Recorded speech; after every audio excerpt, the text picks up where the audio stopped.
दोस्तों, क्या हुआ जब एक पठान ने झूठी नबूवत का दावा करने वाले शख्स को अदालत में ही कत्ल कर दिया और किस तरह एक मां ने अपनी बच्ची के कातिल को कोर्ट में जज के सामने मौत के घाट उतार दिया। प्लस क्या हुआ जब एक कातिल ने भरी अदालत में जज पर ही हमला कर दिया था।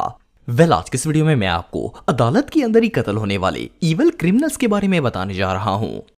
अस्सलाम वालेकुम viewers, welcome to back another vlog. तो आज हम रिएक्ट करने वाले हैं, वीडियो पे रिएक्ट करने वाले हैं ना। वो सारी वीडियो ये होने वाली है कि जज के सामने ही कत्ल हुए हैं सारे। और मैं अपने आने वाले व्यूअर्स को कहूँगा, अभी तक आपने मेरा चैनल सब्सक्राइब नहीं किया तो लाजमी जाके सब्सक्राइब के बटन को प्रेस कर लें, बेल आइकन को भी प्रेस कर लें ताकि आने वाली वीडियोस आप लोगों के साथ बर वक्त पहुँचते रहे। चले आएँ अब वीडियो स्टार्ट करते हैं। शुरू करते हैं अपना काउंटडाउन। ताहिर अहमद नसीम। दोस्तों, ये जो खबीस इंसान आप दिख रहे हैं, इसका ताल्लुक पेशावर से था, लेकिन इसने अमेरिका जाकर वहां की सिटीजनशिप हासिल कर ली थी। 2018 में इसने सोशल मीडिया पर एक अफवाह फैलाई कि ये माज़अल्लाह अल्लाह का रसूल है और इस सदी का मुजद्दद भी है। इसका कहना था कि ये वही आखिरी मसीह है जिसका जिक्र कुरान और हदीस में आया है। सिर्फ इतना ही नहीं, बल्कि इस शैम्पू ने खुद को नौजुबिल्लाह अल्लाह का बेटा तक कह दिया था और ये भी कहा कि इसे अल्लाह ताला तब से वही भेजता है जब से ये 22 साल का था। खैर, जैसे ही इस बकरी ने नबूवत का दावा किया, ये खबर पूरे पाकिस्तान में आग की तरह फैल गई। लोग इसकी मजम्मत करने के लिए सड़कों पर निकल आए और इसकी फांसी के नारे लगाना शुरू कर दिए। इस शख्स की मजम्मत करने वाले लोगों में फैसल नाम का एक 21 साल लड़का भी शामिल था जो इसकी हरकतें देख रहा था। इवन एक न्यूज चैनल ओके की रिपोर्ट के एंकर ने इस काफर का इंटरव्यू भी लिया जिसमें ये नबी होने का दावा कर रहा था। मुजद्दिद इस सदी का हूँ और मसीह माऊद हूँ, जिसका जिक्र है हदीस में कि वो आखिर जमाने में आएगा। तो ये मेरा दावा है और ये मेरा ईमान है कि वो मैं हूँ। फैसल ने जब इसकी ये वीडियोस देखी तो इसका खून खौलने लगा और इसने ताहिर को मारने का फैसला कर लिया। लेकिन मसला ये था कि ये शख्स पाकिस्तान से बाहर था, इसलिए ना तो पुलिस कुछ कर सकती थी और ना ही फैसल कुछ कर सकता था। आखिरकार 2020 में ताहिर नसीम पाकिस्तान आ गया और पाकिस्तान आते ही इसे झूठे नबूवत के दावे के जुर्म में पुलिस ने गिरफ्तार कर लिया और कोर्ट में इसका केस भी लग गया। एक दिन जब ये अपनी पेशी के लिए पेशावर हाई कोर्ट में खड़ा था और वुकला इसके खिलाफ कार्रवाई कर रहे थे, तब वो लड़का जिसका नाम फैसल था अचानक से कोर्ट रूम में दाखिल हुआ। इस मुजाहिद के हाथों में गन थी और इसने आते ही ताहिर पर ओपन फायरिंग कर दी, जिसके नतीजे में ये गुस्ताख मौके पर ही जहन्नम रसीद हो गया और सब देखते रह गए। इस दौर में फैसल से बहादुर मुसलमान दुनिया में और कोई नहीं हो सकता। क्लॉस ग्रेबोस्की। दोस्तों, ये स्टोरी मई 1980 की है। जर्मनी में एक औरत रहती थी जिसका नाम मरियान था। ये अपनी 7 साल की बेटी के साथ अकेली रहती थी और इसकी बेटी का नाम ऐना था। 5 मई 1980 की सुबह ऐना अपने घर के बाहर खेल रही थी और इसकी माँ अपने काम में लगी हुई थी। इनके पड़ोस में क्लॉस ग्रेबोस्की नाम का एक शख्स भी रहता था। इसने जब देखा कि ऐना अकेली है तो इसने इस मासूम बच्ची को किडनैप कर लिया। मासूम बच्ची को गला दबाकर कत्ल कर दिया।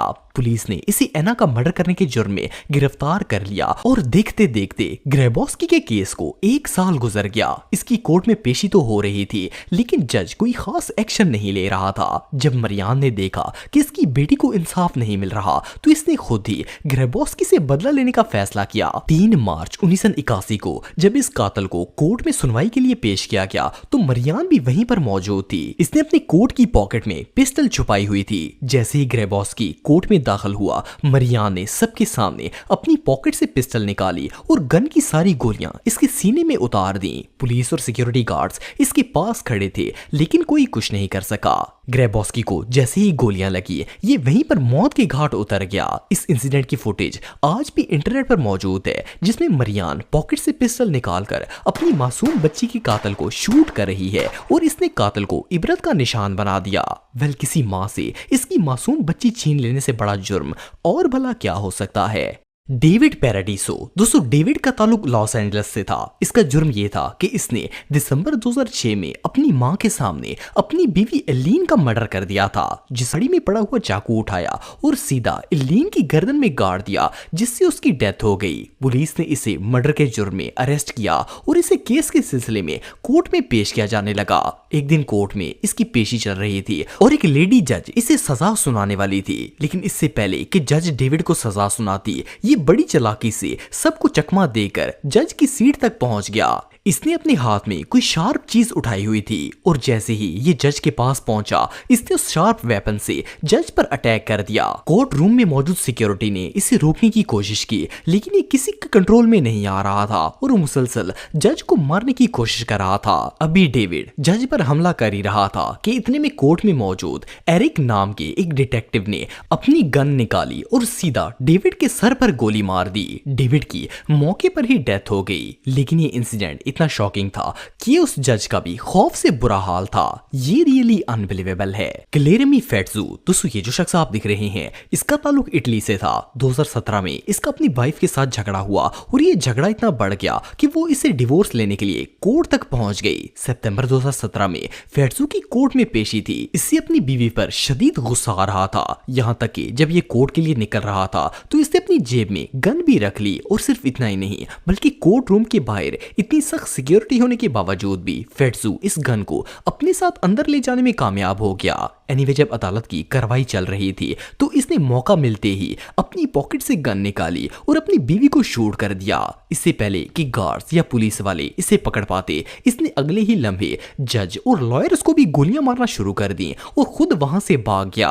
जैसे ये फायरिंग करके कोर्ट से निकला, पुलिस इसके पीछे लग गई। इसे लग रहा था कि ये फरार होने में कामयाब हो जाएगा, लेकिन अभी ये थोड़ी ही दूर गया था कि एक पुलिस वाले ने इसे पीछे से शूट कर दिया।